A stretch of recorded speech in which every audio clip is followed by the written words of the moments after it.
tell you the truth. I love what I do, but I need a much warmer run than this.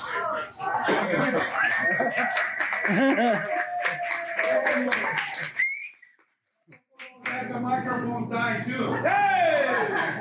Okay, so here's the thing, guys. I have this flyer, okay? I want you to take this home, okay? Don't screw it up. Take it home and don't throw it out. I want you to put it on your fridge, okay? Because I don't want to pick it up after my presentation. Okay, so the name of my presentation is Advanced Level Merchant Services. For those of you who don't know what merchant services is, it's the business that you take the credit card or debit card as a form of payment, right? So that's what it is for those of you who don't know. Okay, the advanced level, I'm not a beginner, okay? I'm going to tell you a few things that I don't think too many people do. Okay, so let's go to the next slide. Okay, so we don't have too much time, but really quickly, we're going to touch on 7 topics. We're going to talk about who's holding Hardy as a private person, who's holding Hardy as a payment professional, what is interchange, what is the difference between being a merchant services agent and a real estate agent, or a partner, by the way. Okay, my arm's tired. This credit card processing expensive, or what are the benefits of using a smart solution, okay? So, those are the 7 topics, really quickly. Let's do on number 1. Can you see this map? Okay, so this, okay, you can come a little bit closer. Those of you in the back, right? So this is my story. I was born in Hungary, right there, you can come closer. We're in the Speak area. I came to the U.S. as an exchange student in Wisconsin, and then I stayed in college in Minnesota. Then I moved to Spain. I learned Spanish in a language school. Then I moved to Germany where I did a master's degree, which means I also speak German. By the way, I started a PhD program there, of which I dropped out of. So if you don't like me or you're pissed on me, you can tell me that you're a PhD dropout.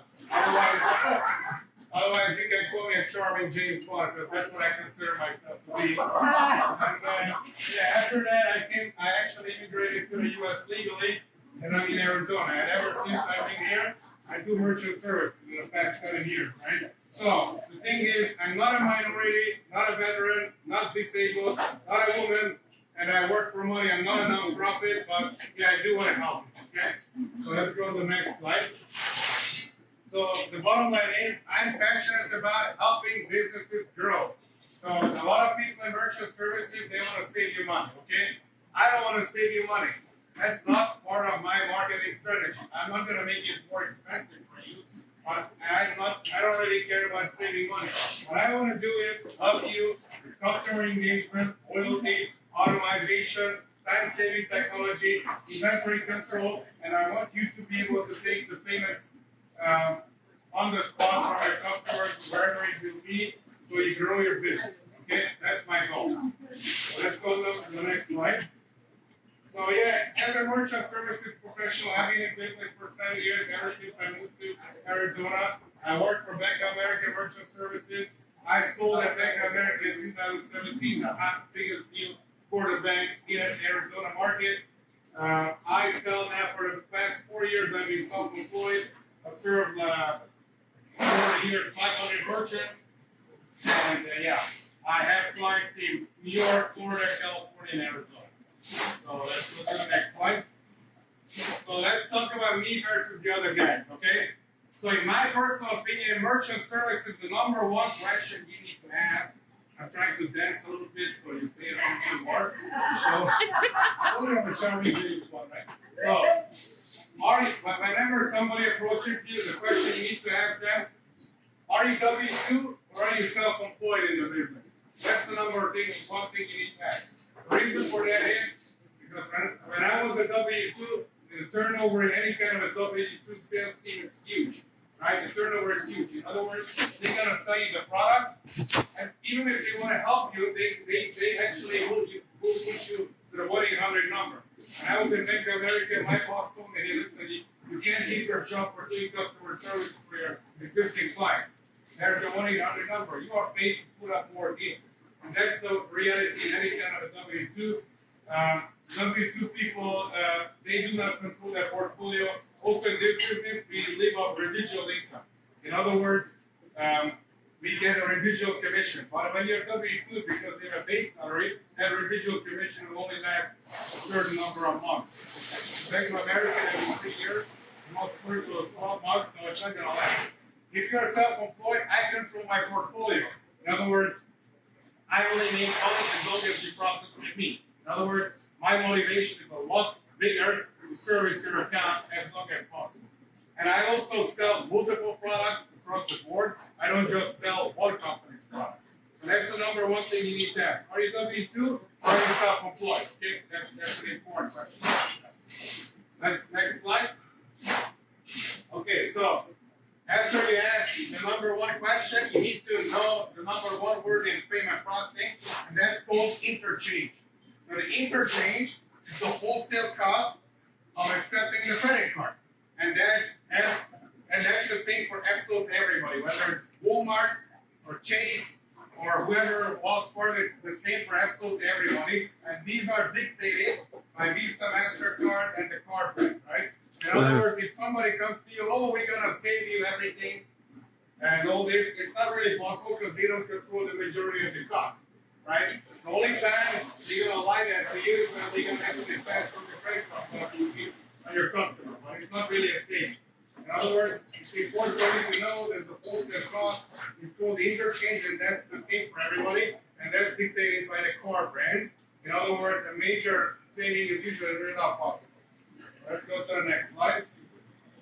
Yeah, so you can see, for example, if you take any credit card out, you'll see who makes the money, right? You see the bank, they make the money, who issues the card.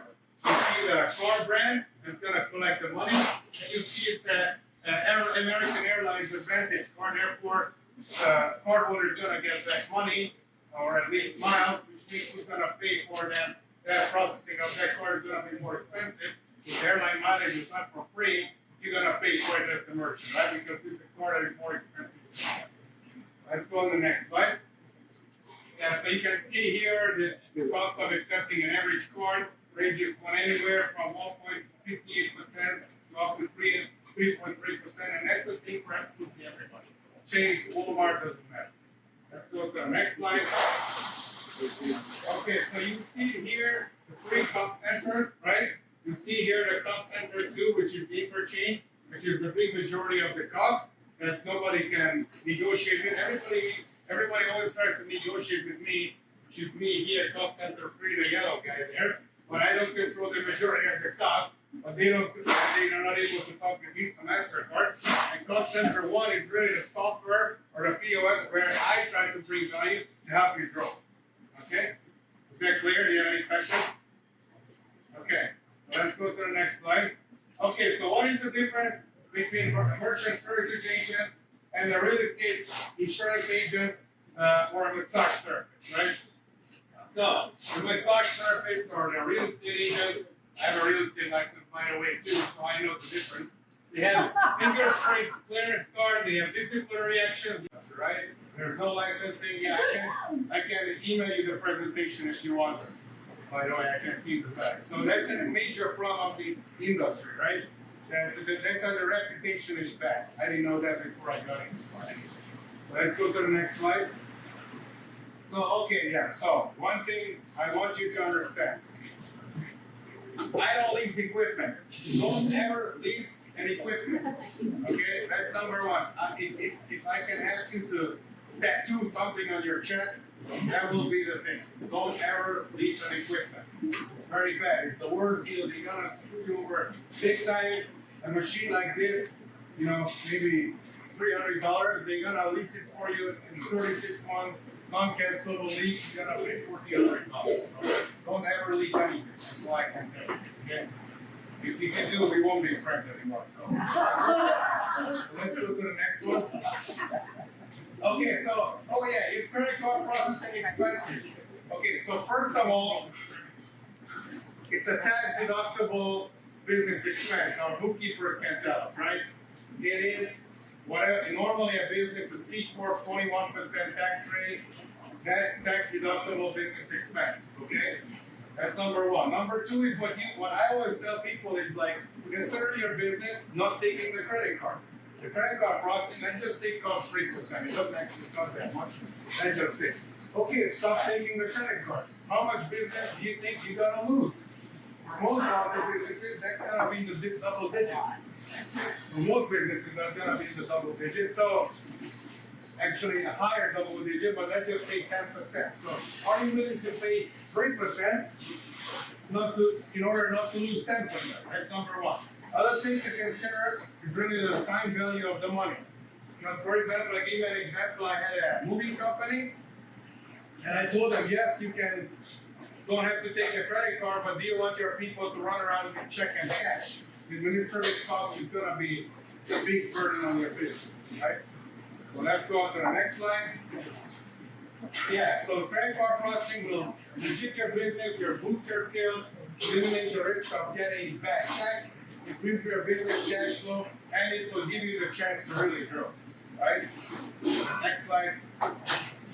Yeah, we'll help you with employee management, inventory management, customer engagement, loyalty, reporting, mobility, friendly smile from me. Let's go to the next slide. Yeah, so I sell multiple systems because I'm self-employed. So for me, to tell you the truth, it doesn't matter what you get as long as you're happy with it. So all kinds of POS systems and softwares, online, offline, you name it. If I'm not able to help you, I'll tell you that. Because I want happy people. I don't want people to call me at 10 p.m. Right? So the next slide, we have retail systems. You can choose whatever you want. Doesn't matter for me. Go on to the next slide. Yeah, we have a lot of specialized softwares too, or specialized industries. That includes hair salons, tattoo shops, pet grooming, medical spa, for nonprofits, handyman software, supermarket POS. Does anybody want a supermarket here? I don't see anybody, unfortunately. Okay, the next slide. And we have a dry cleaner POS. We have liquid waste, mobile toilet, dumpster software, healthcare point of sale system, e-commerce solutions for estheticians. Next slide. Yeah, we have systems for warehouse process management. So you name it. What I want you to do is take the flyer home, and anybody who may need my services, just send them my way. And yeah, try to say something funny to nothing comes to my mind, but Harry told me I only have 10 minutes. So, Harry, how many more minutes do I have? 2. Okay, 2. Okay, so in the last 2 minutes, let's take some questions, okay? Yes, sir. Quick question. Yes, sir. How about 3? All of a sudden, everybody is adding 3 to 4% if you want to pay by credit card. Exactly. So what's happening is they are just like giving you the cost. So the merchant doesn't want to pay for the cost. So they're just adding the fee to the client, right?